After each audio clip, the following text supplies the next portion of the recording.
Good morning दोस्तों। ATS के नए सेशन में आपका स्वागत है। और हम पढ़ रहे थे उत्तराखंड। तो उत्तराखंड की ज्योग्राफी हमारा टॉपिक चल रहा था।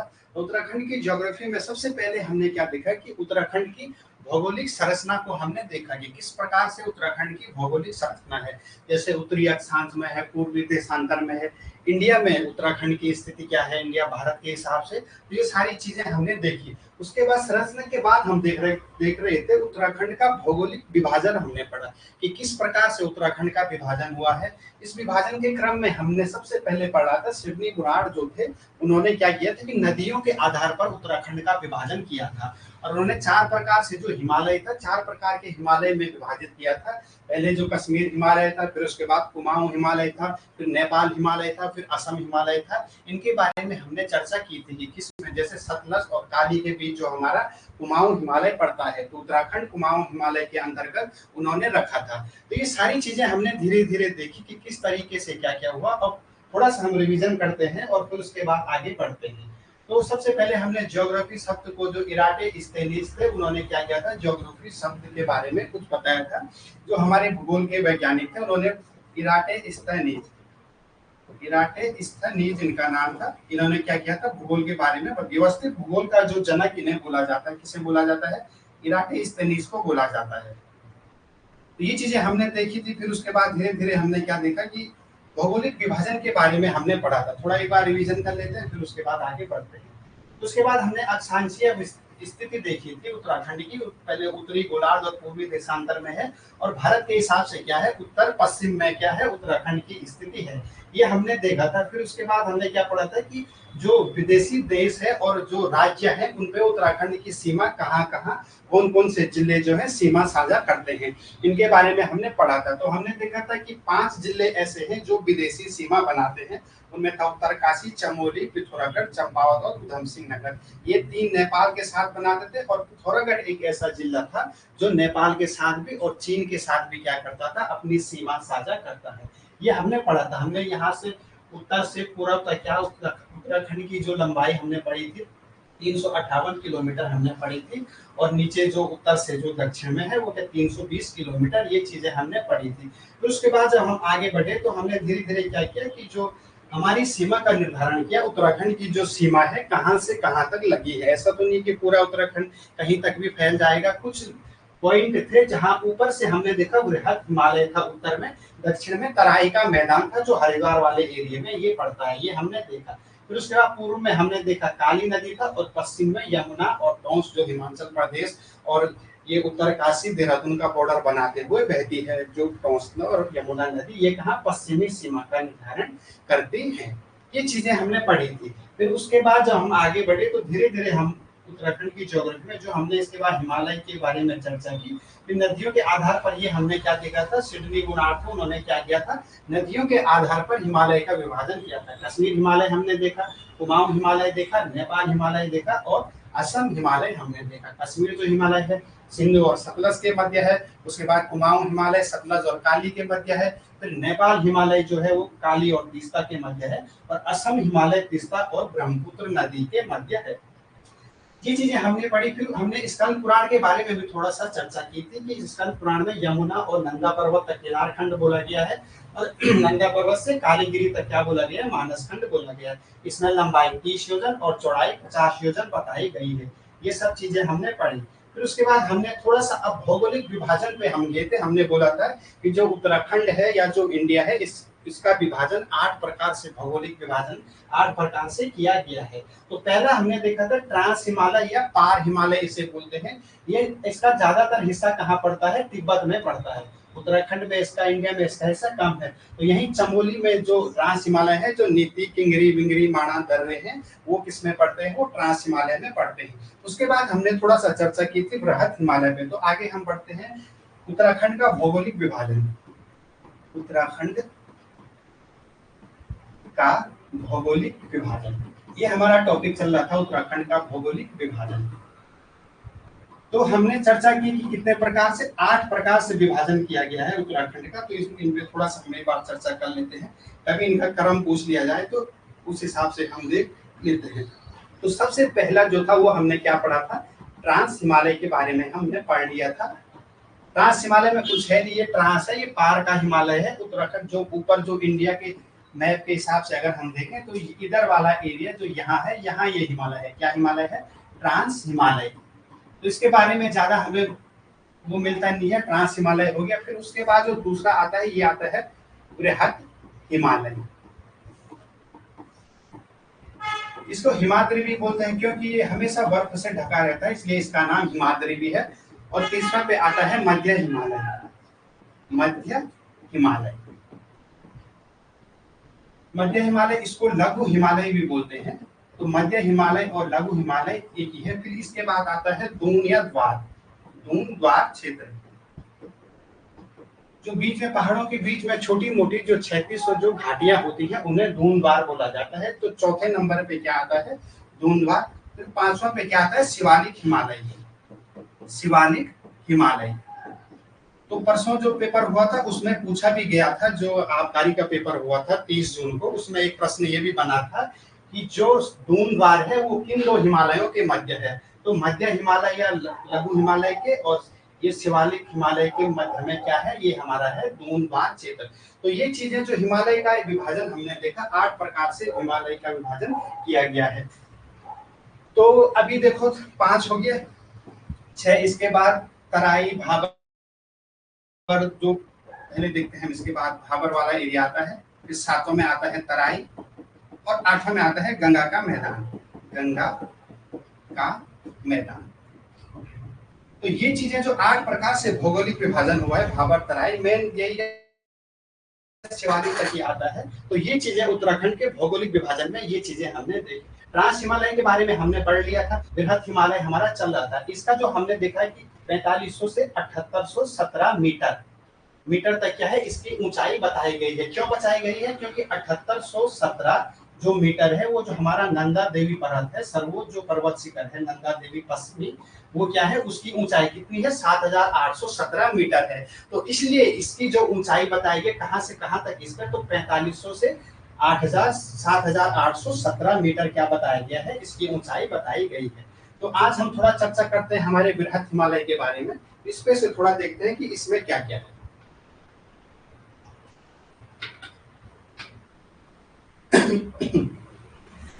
तो हमारा जो दूसरा जो भाग था, दूसरा भाग क्या था हमारा? था बृहत हिमालय। बृहत हिमालय, और इसे हिमाद्री भी बोला जाता है क्योंकि ये वर्ष भर क्या रहता है? बर्फ से ढका हुआ रहता है। तो इसलिए इसका नाम क्या है? हिमाद्री भी इसको बोला गया है।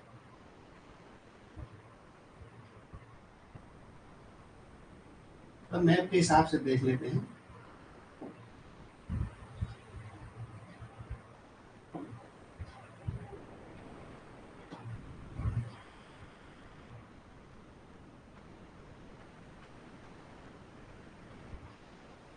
तो हमारा जो टॉपिक चल रहा है बृहत हिमालय, और बृहत हिमालय इसको इसलिए बोलते हैं कि जो ये सीमा है इसकी सीमा उत्तराखंड में काफी ज्यादा इसकी सीमा मिलती है। और ट्रांस हिमालय के बाद जो दूसरा हिमालय आता है वो कौन आता है? बृहत हिमालय, हिमाद्री। अगर इसकी हम बात करें तो ये लगभग 6 या 7 डिस्ट्रिक्टों में फैला है। सबसे पहले हम इसको देखें तो ये कहाँ है? उत्तरकाशी में।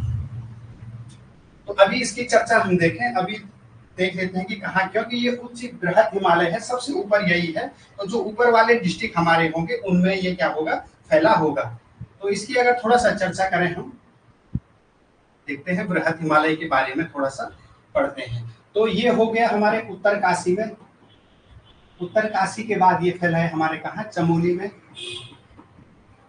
और चमोली के बाद ये हो गया हमारा पिथौरागढ़ में। पिथौरागढ़ के बाद ये हो गया हमारा बागेश्वर। जो ऊपर वाले जो उच्च हिमालयी क्षेत्र में, हिमालय क्षेत्र वाले जो जिले होंगे वहां क्या होगा? ये पाया जाएगा। कौन पाया जाएगा? ये ऊपर वाला एरिया, जो ये वाला एरिया भी हम मान के चले, ऊपर वाला एरिया, उस एरिया में क्या है? उस एरिया में उच्च या बृहत हिमालय पाया जाता है। मतलब इस एरिया में बृहत हिमालय है। तो चमोली, बागेश्वर, पिथौरागढ़, टिहरी, देहरादून में तो ये आएगा नहीं। टिहरी का जो ऊपर वाला एरिया है उस पे भी क्या होगा? उस पे भी ये हिमालय आएगा। तो ये चीजें हम देखते हैं। यहाँ हो गया थोड़ा सा हमारा टिहरी, ये हो गया टिहरी,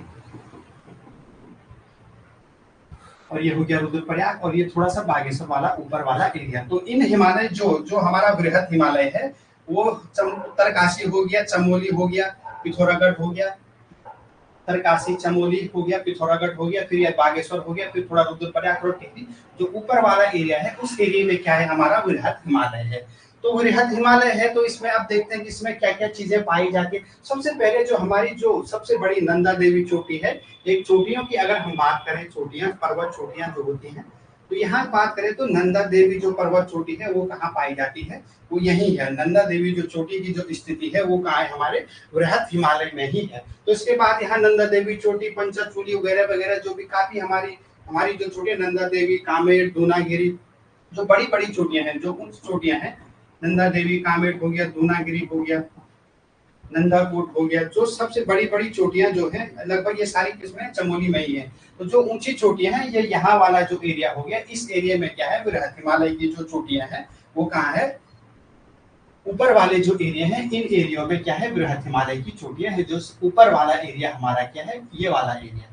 तो वृहद हिमालय का हमने देखा कि इसको हिमाद्री बर्फ का द्वार 4500 से 7817 मीटर लगभग क्या है इसकी ऊंचाई है, किसकी है, वृहद हिमालय की। तो यहाँ काफी चीजें, अब सबसे पहले हमने देखा था कि ट्रांस हिमालय और वृहद हिमालय के मध्य में जो रेखा थी उसके बारे में हमने चर्चा की थी। इस प्रकार से हमने बोला था कि जैसे एक खेत है, दो भाई अगर बंटवारा हो रहा तो इसके बीच जो ये ट्रांस अगर हम मान के चले, ये हो गया हमारा ट्रांस और इधर वाला एरिया हो गया वृहद, और वृहद के बाद जो है वो है मध्य या लघु हिमालय।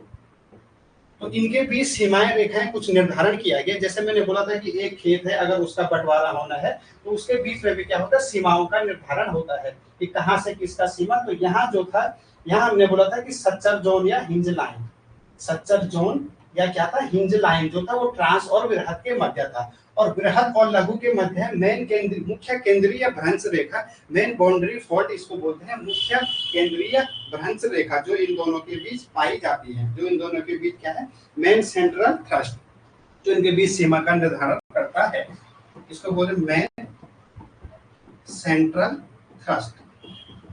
तो जो इन दोनों के बीच सीमा का निर्धारण करता है वो कौन है, वो मेन सेंट्रल थ्रस्ट हो गया, मुख्य केंद्रीय भ्रंश रेखा, इसको मुख्य केंद्रीय भ्रंश रेखा भी बोलते हैं, मुख्य केंद्रीय भ्रंश रेखा।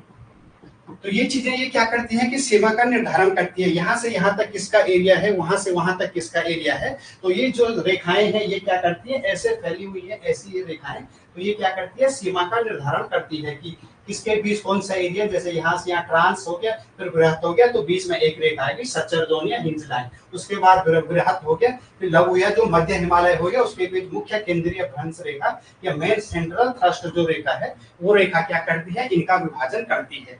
तो ये चीजें हमने देखी। फिर उसके बाद यहाँ जो पर्वत चोटियां मिलती है, फिर नीचे नीचे इसके जो नीचे वाले एरिया में कुछ घास के मैदान है, प्रॉपर तो मध्य हिमालय में आएगा, जो घास के जो बुग्याल, कश्मीर में मर्ग, हित्थच वगैरह वगैरह, उत्तराखंड में बुग्याल बोलते हैं, तो वो तो मेन जो मुख्य तौर पे आएगा वो मध्य हिमालय में आएगा। पर इसके जो नीचे वाले भाग है यहाँ भी कुछ बुग्याल पाए जाते हैं, जो घास के मैदान होते हैं यहाँ इस एरिया में जो पाए जाते हैं उनको क्या बोला जाता है, बुग्याल बोला जाता है। मतलब प्रॉपर बृहद हिमालय के ऊपर तो बर्फ है वहां ऊपर, इसीलिए उसको हिमाद्री बोला जाता है, वो बर्फ से ढका हुआ है। और उसके नीचे वाले एरिया में जो थोड़ा सा उसका नीचे वाला एरिया है वहां क्या है, छोटे मोटे जो घास के मैदान है उन्हें क्या बोला जाता है, बुग्याल या पयार बोला जाता है। तो ये चीजें हमने देखी वृहद हिमालय में। जो शुरुआत में ट्रांस हिमालय आया, 8 प्रकार से जो भौगोलिक विभाजन हुआ था, सबसे पहले हमने देखा ट्रांस हिमालय, उसके बाद वृहद हिमालय, जो रेखाओं का जो इनके बीच में रेखाएं थी उनके बारे में हमने चर्चा की है। अब इसके बारे में थोड़ा सा ये चर्चा है कि जो वृहद हिमालय है यहाँ के जो मूल निवासी बताया गया है उनको क्या बताया गया, भोटिया। जो भोटिया जो हमारी ट्राइब है, भोटिया जो जनजाति है, उसे क्या बोला गया है कि जो हमारा वृहद हिमालय के मूल निवासी। तो हम देखते हैं कि इनके 2 प्रकार के ग्रीष्मकालीन आवास और शीतकालीन इनके आवास होते हैं। एक को मैट बोलते हैं। फिर ये क्या करते हैं कि जब गर्मियों वाले एरिया में जब गर्मी होती है तो ये धीरे धीरे अपने जो बुग्याल वाले एरिया में ऊपर की साइड चले जाते हैं। तो अगर पूछा जाए कि जो वृहद हिमालय है उसके जो मूल निवासी है वो किसे माना जाता है, तो जो वृहद हिमालय के मूल निवासी है वो किसे बोला जाता है, वो वृहद हिमालय के मूल निवासी भोटिया जनजाति को बोला जाता है। तो ये चीजें हमने देखी वृहद हिमालय। अभी तो चीजें तो यहाँ काफी चीजें मिलती हैं, पर जो शॉर्ट में जो इम्पोर्टेंट चीजें, फिर उसके बाद यहाँ खनिज होंगे, वो ऊपर वाले एरिया वृहद हिमालय में तो खनिज होंगे नहीं। फिर उसके बाद जो नीचे मध्य हिमालय आएगा, इस एरिया में थोड़ा खनिज जो खनिज है हमारे उत्तराखंड में, वो चीजें मिलेगी। फिर नीचे नीचे वाले एरिया में क्या होगा, खेती भी प्रारंभ होगी, थोड़ा बहुत खेती भी जो होगी वो नीचे वाले एरिया में होगी। तो पहला हमने देख लिया, दूसरा देख लिया, अब हम थोड़ा चलते हैं तीसरा जो हिमालय है, इसको मध्य हिमालय के बारे में हम थोड़ा सा पढ़ते हैं, लघु या मध्य हिमालय। तो लघु या मध्य हिमालय के बारे में अब थोड़ा तीसरा जो हिमालय हमारा आएगा वो कौन सा है, लघु या मध्य हिमालय, मध्य हिमालय। तो इसकी जो लगभग जो सीमा है जो हमने देखा है 4500 से 4500 से 7817 तक क्या था, बृहद हिमालय की सीमा थी। अब हम लघु या मध्य हिमालय के बारे में बात करें तो 1200 से 4500 के बीच क्या है इसकी सीमा है, 1200 से 4500, 1200 से 4500 मीटर के बीच क्या है इसकी सीमा है। किसकी सीमा है, जो है हमारा ये लघु या मध्य हिमालय 4500 मीटर तक। तो ये इसकी सीमा का निर्धारण किया गया, किसका, लघु या मध्य हिमालय का। अब लघु या मध्य हिमालय जो है अपने आप में इंपॉर्टेंट है, ये लगभग जो हमारे उत्तराखंड के आधा से ज्यादा भाग में लघु और मध्य हिमालय ही हमारा है। तो लघु या मध्य हिमालय की बात करें हम तो पूरा यहाँ से इस एरिया में पूरा से लघु या मध्य हिमालय ही फैला हुआ है। इसका जो लघु या मध्य हिमालय है इसमें काफी चीजें, जो हमारा उत्तराखंड है उसमें काफी सारी चीजें, जो हमारा ज्यादा एरिया है वो किसमें फैला हुआ है, लघु या मध्य हिमालय में ही फैला हुआ है। तो लघु या मध्य हिमालय के बारे में हम थोड़ा सा देखते हैं।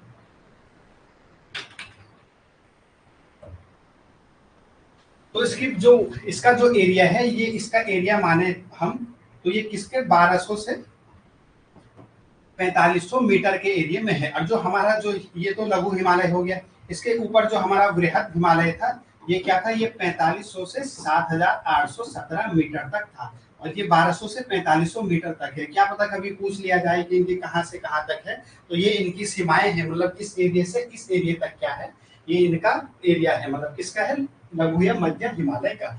अब लघु या मध्य हिमालय हम देखें, ये थोड़ा सा नीचे जो पहले हमने देखा, अगर ट्रांस हिमालय की बात आए तो ट्रांस हिमालय की स्थिति कभी पूछी जाती है तो सबसे पहले जो ट्रांस हिमालय हो गया हमारा, ट्रांस हिमालय हमने पढ़ा, फिर हमने पढ़ा बृहद हिमालय, फिर हमने पढ़ा लघु या मध्य हिमालय।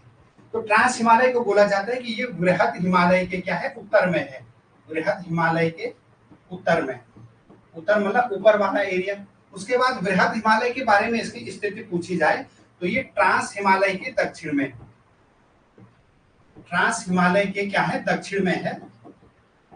और जो हमारा लघु या मध्य हिमालय है इसके उत्तर में है, दक्षिण में। और जो लघु या मध्य हिमालय है इसके कहाँ है, इसके उत्तर में। ट्रांस हिमालय के दक्षिण में, ऊपर ट्रांस हो गया तो नीचे दक्षिण में हो गया। और जो इसके नीचे लघु या मध्य हिमालय है तो लघु या मध्य हिमालय के उत्तर में है, उत्तर में स्थित है। ये कौन सा है हमारा, ट्रांस हिमालय। अब लघु हिमालय के बारे में हम बात करें, सबसे पहले हमारा ट्रांस आया, फिर बृहद आया। अब जो लघु हिमालय है ये हमारा दून बार जो इसके नीचे, या जो हम शिवालिक बोले, तो अगर प्रॉपर हम देखें तो यह है बृहद हिमालय के दक्षिण में, बृहद हिमालय के दक्षिण में।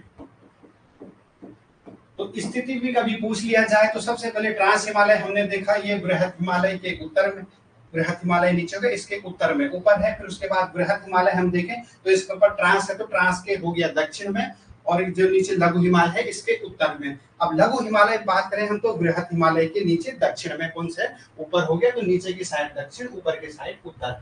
तो हमारा जो लघु या मध्य हिमालय है ये बृहद हिमालय के कहाँ है, दक्षिण में है। इसके बारे में हम देख रहे थे। अब यहाँ अनेक जो पर्वत चोटियां हैं, ज्यादातर जो पर्वत चोटियां हैं वो यही मिलती हैं। इसका निर्माण भी पूछा जाता है, वलित या कायांतरित चट्टानों से क्या हुआ है, इसका निर्माण हुआ है। किसका निर्माण हुआ है, लघु या मध्य हिमालय का अगर निर्माण पूछा जाए तो वलित या कायांतरित चट्टानों से, वलित या कायांतरित चट्टानों से क्या हुआ है, इनका निर्माण हुआ है, कायांतरित चट्टानों से।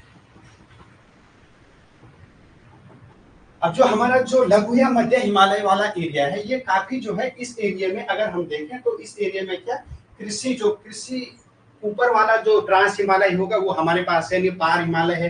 फिर उसके बाद बृहद हिमालय जो था वो ज्यादातर बर्फ से ही ढका रहता है। हाँ, थोड़ा बहुत जो नीचे वाले एरिया है उसमें बुग्याल या पयार जो देखने के, घास के छोटे छोटे घास के जो मैदान है वो देखने को मिलते हैं। अब उसके नीचे जो हमारा मध्य हिमालय है, मध्य हिमालय में क्या होता है कि यहाँ जो कृषि होती है वो होना प्रारंभ हो जाती है, क्योंकि नीचे है, यहाँ बर्फ कम रहती है। सिर्फ अगर हम बोले तो जो ठंडी जाड़ों वाला एरिया है, दिसंबर से जनवरी के बीच क्या होता है, यहाँ बर्फ पड़ती है, बर्फ की संभावना होती है। तो बाकी एरिया में जो बाकी टाइम होता है, बाकी जो महीने होते हैं, उसमें यहाँ क्या होता है, कृषि कार्य होते हैं। तो लघु या मध्य हिमालय में हम देखें तो यहाँ कृषि कार्य भी होता है। और उसके बाद यहाँ देखा जाए कि तांबा, मैग्नेसाइट, अनेक प्रकार के यहाँ खनिज भी मिलते हैं। खनिज जो तांबा हो गया, फिर उसके बाद मैग्नेसाइट हो गया, मैग्नेसाइट। तो तांबा, मैग्नेसाइट खनिज भी क्या होते हैं, खनिज भी जो हमारा लघु या मध्य हिमालय है, इस एरिया में खनिज भी मिलते हैं।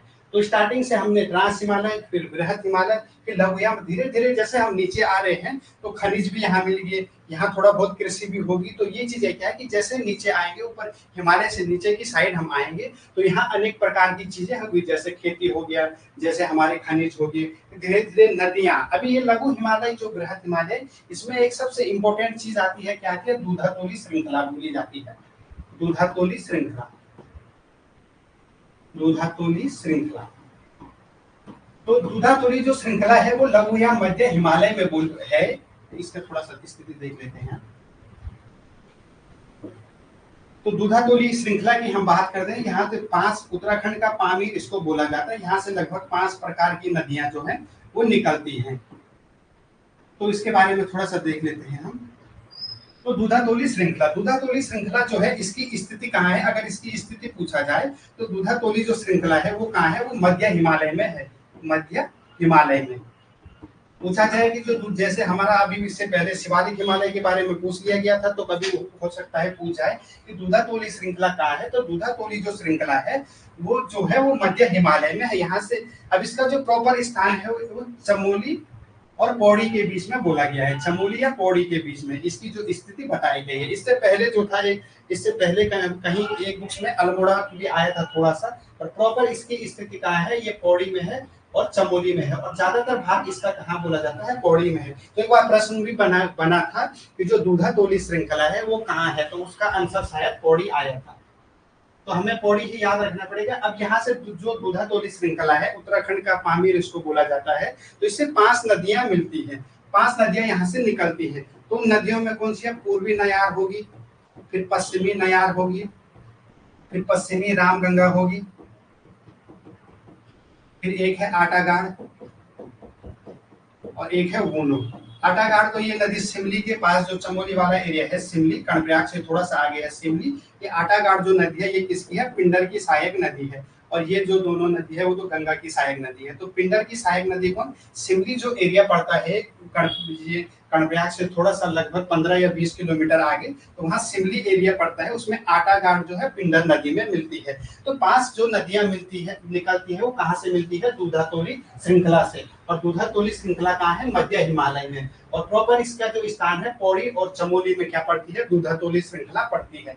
तो दूधातोली श्रृंखला अपने आप में इंपॉर्टेंट है, इसके बारे में हमने देखा। और इसके बाद जो है नदियों का यहाँ फिर जो वृक्ष है, वृक्ष भी यहाँ से कुछ निकलते हैं।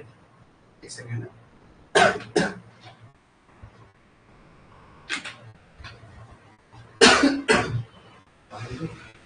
तो इसमें जो वृक्ष है, वृक्ष भी यहाँ होते हैं। किसमें, यहाँ जो मुख्य वृक्ष होता है हमारा बांज, जो बांज वृक्ष बोला जाता है, जो घास की दृष्टि में, पशु चारकों की दृष्टि में सबसे इंपॉर्टेंट वृक्ष क्या होता है, बांज होता है। वो मध्य हिमालय में ये पाया जाता है। मध्य हिमालय में जो वृक्ष होता है ये कौन सा होता है, बांज वृक्ष होता है। बांज, चीड़, फर, देवदार, जो मुख्य तौर से तो बांज हो गया, फिर चीड़ हो गया, फिर फर हो गया, फिर देवदार। ये ऊंचे ऊंचे एरिया में ये वृक्ष पाए जाते हैं। बांस तो जो चीड़ है तो ये नॉर्मली कम ऊंचाई पर भी मिल जाता है, पर जो बांस थोड़ा सा ऊपर ही मिलता है। तो बांस हो गया, देवदार हो गया, फर हो गया, ये जो वृक्ष है ये किस में पाए जाते हैं, किस में मिलते हैं, तो ये होते हैं हमारे मध्य हिमालय में। अब जो बुग्याल की बात मैंने की थी, जो घास के छोटे छोटे घास के मैदान बृहद हिमालय की जो तलहटी में थे घास के मैदान, अब जो मध्य हिमालय आएगा, ये प्रॉपर जो मध्य हिमालय क्या है, ये बुग्याल और घास के जो मैदान यहाँ होते हैं, यहाँ बहुत मात्रा में ये पाए जाते हैं। इसमें मध्य हिमालय में, तो मध्य हिमालय में जो बुग्याल या प्यार है ये यहाँ पाए जाते हैं, यहाँ होते हैं। और हिमाचल में इन्हें थच और कश्मीर में इनको मर्ग, जो घास के मैदान होते हैं, हिमाचल में इन्हें क्या बोलते हैं, हिमाचल में इनको बोलते हैं थच और कश्मीर वाला जो एरिया है, कश्मीर में इन्हें क्या बोलते हैं, मर्ग। किसे बोलते हैं, घास के मैदानों को, घास के जो मैदान होते हैं। ये प्रश्न भी बने हैं। और उत्तराखंड में इन्हें क्या बोला जाता है, बुग्याल या पैंग।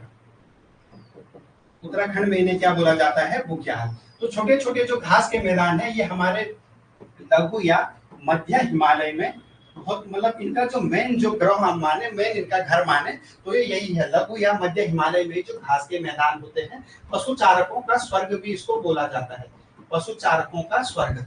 अगर पूछा जाए कि पशु चारकों का स्वर्ग किसे बोला जाता है, तो वो बुग्यालों को बोला जाता है, क्योंकि ये एरिया पशु चारकों के लिए ये सबसे महत्वपूर्ण स्थान माना जाता है, इसलिए इसे क्या बोला जाता है, पशु चारकों का स्वर्ग बोला जाता है। अब धीरे धीरे हम देखें कि प्राचीन ग्रंथों में मध्य जो हमारा हिमालय है, इसे आर्यों का मूल निवास भी बोला गया है, आर्यों का मूल निवास। जो आर्य जो जाति थी, एक जो आर्य जो लोग थे, जाति थी कुल मिला के, ये जाति इसको क्या, जैसे बृहद हिमालय हमने देखा, बृहद हिमालय को किसका, बृहद हिमालय के मूल निवासी किसे बोला गया है, तो वो बोला गया है भूटिया जनजाति को। भूटिया जनजाति के बाद हमने देखा लघु या मध्य हिमालय को क्या बोला गया है, आर्यों का निवास स्थान बोला गया। अगर कभी पूछा जाए कि आर्यों का निवास स्थान किसे बोला गया है, तो हमारे लघु या मध्य हिमालय को बोला गया है। तो लघु या मध्य हिमालय में हमने देखा खनिज भी यहाँ मिले, थोड़ा बहुत यहाँ कृषि भी होती है। उसके बाद हमने देखा यहाँ घास के मैदान भी होते हैं। और इसके धीरे धीरे इसके जो नीचे वाले एरिया है, पर्यटन के लिए भी ये इम्पोर्टेंट है। वैसे तो पर्यटन के लिए जो शिवालिक हिमालय है हमारा, शिवालिक हिमालय में सबसे ज्यादा पर्यटनों की अगर हम बात करें तो वो शिवालिक हिमालय में आते हैं। और जो थोड़ा सा इसका नीचे वाला एरिया है, मैंने जैसे बुग्याल थे तो बृहद हिमालय की जो नीचे वाला एरिया था वहां बुग्याल थे, और प्रॉपर जो बुग्याल थे वो कहाँ थे, लघु या मध्य हिमालय में थे। और थोड़ा सा पर्यटन इसके नीचे तलहटी में हम देख सकते हैं। और जो पूरा पर्यटन स्थल जो आता है वो कहाँ, शिवालिक क्षेत्र जो है वो पर्यटन के लिए क्या है, महत्वपूर्ण माना जाता है। तो ये चीजें हिमालय के विभाजन में हमने देखा। तो धीरे धीरे अभी जो देखो उत्तराखंड का भौगोलिक विभाजन किस प्रकार से हुआ है, उस पर हमने चर्चा की। तो इसके बाद वाला जो था दून द्वार आता है, उसको भी थोड़ा सा देख लेते हैं। सबसे पहले हमने क्या पढ़ा, ट्रांस हिमालय हो गया, फिर हो गया बृहद हिमालय, फिर हो गया लघु या मध्य हिमालय, उसके बाद हो गया दून द्वार। दून द्वार तो पहला, दूसरा, तीसरा, चौथा, 4 हो गया। फिर 4 हम कल की क्लास में देख लेंगे। तो ट्रांस हमने पढ़ लिया है, बृहद हमने पढ़ लिया है, लघु या मध्य हमने पढ़ लिया। अब दून द्वार क्षेत्र, दून द्वार क्षेत्र जो घाटियों के बीच में, जैसे ऐसे ऐसे कोई घाटियां हैं और इसके बीच में जो थोड़ा सा समतल जो मैदान है, समतल मैदान मतलब लोगों के रहने लायक जो जगह है, संकरी घाटियों को क्या बोला जाता है, दून या द्वार बोला जाता है। तो इनमें जो दून द्वार वाला एरिया है, ये लगभग जो सबसे इम्पोर्टेंट दून द्वार जो एरिया मिलता है वो देहरा मिलता है। जो देहरादून वाला एरिया है, ये दून द्वार में जो सबसे मुख्यपूर्ण जो दून माना जाता है वो किसे माना जाता है, देहरा को माना जाता है, यानी देहरादून को। बाकी कुछ दूनों की चर्चा होती है, जैसे कोठारी और चौखम दून जो है, कोठारी और चौखम दून ये कहाँ मिलते हैं, ये मिलते हैं पौड़ी में मिलते हैं। और पाटली व कोटा दून भी होता है, पाटली व कोटा दून ये कहाँ है, ये है नैनीताल में, नैनीताल में। तो ये चीजें दून द्वार, छोटी मोटी जो संरचनात्मक घाटियां होती हैं उन्हें क्या बोला जाता है, जैसे बड़े बड़े पहाड़ हैं उनके मध्य। देखिए अभी जो देहरादून वाला ही देखो, इधर मसूरी वाला हो एरिया हो गया, तो आगे पीछे जिसके आमने सामने पहाड़ है, पर बीच में क्या है, चौरस घाटियां हैं, चौरस थोड़ा बहुत घाटियां हैं जो लोगों के रहने के लिए थोड़ा बहुत स्थान है, तो उसे क्या बोला जाता है, दून या द्वार बोला जाता है। तो लगभग 75 किलोमीटर में क्या है, ये देहरादून वाला जो दून है ये सबसे बड़ा दून माना जाता है। और इसकी जो लंबाई है जो 75 किलोमीटर में लंबा है, और 24 से 32 किलोमीटर क्या है, चौड़ा है। तो जो देहरादून है 75 किलोमीटर क्या है, लंबा है, और 24 से 32 किलोमीटर, 24 से 32 किलोमीटर क्या है, इसकी चौड़ाई है, इसकी जो दून द्वार है। तो सबसे जो महत्वपूर्ण जो हमारा दून द्वार वाला एरिया है वो कौन है, सबसे इम्पोर्टेंट दून कौन है, वो देहरादून है। तो ये चीजें हमने देखी कि धीरे धीरे जो अब जो पहाड़ है, पहाड़ों के बीच में थोड़ा बहुत जो स्थान मिलेगा, तो वही दून द्वार प्रॉपर हम माने तो वही। ये प्रश्न बना भी था कि दून द्वार किसके मध्य है, तो वही जो हमारा जो हो गया शिवालिक, इसके नीचे शिवालिक हिमालय आ गया, ऊपर लघु हिमालय आएगा, तो है मतलब ऊपर लघु हिमालय, नीचे शिवालिक हिमालय, इसके बीच क्या है, दून द्वार वाला एरिया है। तो ये प्रश्न बना भी था। तो थोड़ा सा हम अपना रिवीजन कर लेते हैं, क्या क्या चीजें हमने थोड़ा सा देखी। तो सबसे पहले हमने देखा वृहद हिमालय के बारे में थोड़ा सा आज की क्लास में हमने क्या की चर्चा की। वृहद में चोटियां नंदा देवी, कामेर, द्रोणागिरी जो चोटियां हैं, फिर इनके बीच जो रेखाएं हैं सच्चर जोन, ट्रांस और वृहद के मध्य है, और उसके बाद वृहद और लघु के मध्य मेन सेंट्रल थ्रस्ट, मुख्य केंद्रीय अभ्रंश रेखा। ये मैंने बोला कि खेत प्रॉपर हम खेत एक मान के चले, और उस 8 भाई हैं तो उसके हिसाब से पहले का नाम ट्रांस हो गया, दूसरे का वृहद हो गया, तीसरे का लघु और मध्य हो गया। और इनके बीच जो रेखाएं हैं, जो सीमा का निर्धारण किया गया है, उनको ये नाम दिए गए हैं। तो ये चीजें हमने आज की क्लास में देखी। फिर थोड़ा सा क्या है कि वृहद हिमालय की हमने स्थिति देखी। जो वृहद है ट्रांस के दक्षिण में हो गया, और नीचे लघु और मध्य के उत्तर में हो गया। हमारा जो लघु मध्य है, इसमें खनिज की दृष्टि से भी ये थोड़ा सा इंपॉर्टेंट है। यहाँ थोड़ा बहुत खनिज भी मिलते हैं। मेन जो मध्य हिमालय है उसमें खनिज ज्यादातर उसमें मिलेंगे। जो मध्य हिमालय हो गया, इसके बाद शिवालिक हो गया, शिवालिक में भी ज्यादातर खनिज मिलते हैं। और थोड़ा थोड़ा शुरुआत के तौर पे हम देखें तो थोड़ा थोड़ा चीजें मिलती हैं प्रॉपर तो नीचे। फिर उसके बाद सबसे इंपॉर्टेंट हमने देखा दूधातोली श्रृंखला जो ये कहा है, ये मध्य हिमालय, चमोली और पौड़ी वाले एरिया में क्या है, दूधातोली श्रृंखला मानी जाती है। और दूधातोली श्रृंखला में 5 नदियां निकलती हैं, पूर्वी नयार, पश्चिमी रामगंगा हो, पूर्वी रामगंगा हो, पश्चिमी रामगंगा, हाँ, उसके बाद आटाघाट, उसके बाद गोलो। तो आटाघाट नदी मैंने बोला ये तो गंगा की सहायक नदियां हैं। बाकी जो हमारी जो पिंडर की सहायक कौन सी है, आटाघाट, सिमली वाले स्थान में क्या होती है, ये किससे मिलती है, पिंडर नदी से मिलती है। तो ये चीजें हमने देखी। फिर उसके बाद थोड़ा सा हम चर्चा करें तो हमने उसके बाद क्या पढ़ा, ये मध्य हिमालय के बारे में। तो आर्यों का जो मूल निवास बोला जाता है, किसे बोला जाता है, मध्य हिमालय को बोला जाता है। और भूटियों का निवास पूछा जाए तो वो बृहद हिमालय को बोला जाता है। हिमाचल प्रदेश, यहाँ जो घास के मैदान प्रॉपर जो होते हैं, उन्हें हिमाचल प्रदेश में थक्स, कश्मीर में मर्ग, जैसे सोनमर्ग जो हमने पढ़ा था, गुलमर्ग, सोनमर्ग, तो वो कश्मीर वाले एरिया में, उत्तराखंड में इन्हें क्या बोला जाता है, बुग्याल बोला जाता है। पशु चारकों का स्वर्ग भी बुग्याल को बोला जाता है। प्रॉपर जो बुग्याल है वो किसमें पाए जाते हैं, हमारे लघु या मध्य हिमालय में पाए जाते हैं। उसके बाद थोड़ा हमने दूनबार के बारे में पढ़ा कि चौरस जो घाटियां होती हैं उन्हें क्या बोला जाता है, दूनबार बोला जाता है। देहरादून सबसे इंपॉर्टेंट जो हमारा दून है वो कौन सा है, वो देहरादून वाला एरिया है। तो देहरादून जो है 75 किलोमीटर इसकी लंबाई है, और 24 से 32 किलोमीटर चौड़ाई में हमारा दूनबार फैला है। दो पर्वतों के बीच जो चौरस घाटियां होती है उसे क्या बोला जाता है, दून या द्वार बोला जाता है। इसके बाद शिवालिक, फिर भाबर, फिर तराई और गंगा के मैदान के बारे में हम कल की क्लास में देखेंगे। तो आज की क्लास में हम इतना ही रखते हैं, फिर कल थोड़ा सा हम रिवीजन करेंगे और अपनी क्लास को आगे बढ़ाएंगे। तो आज के लिए इतना ही। जय हिंद, जय भारत।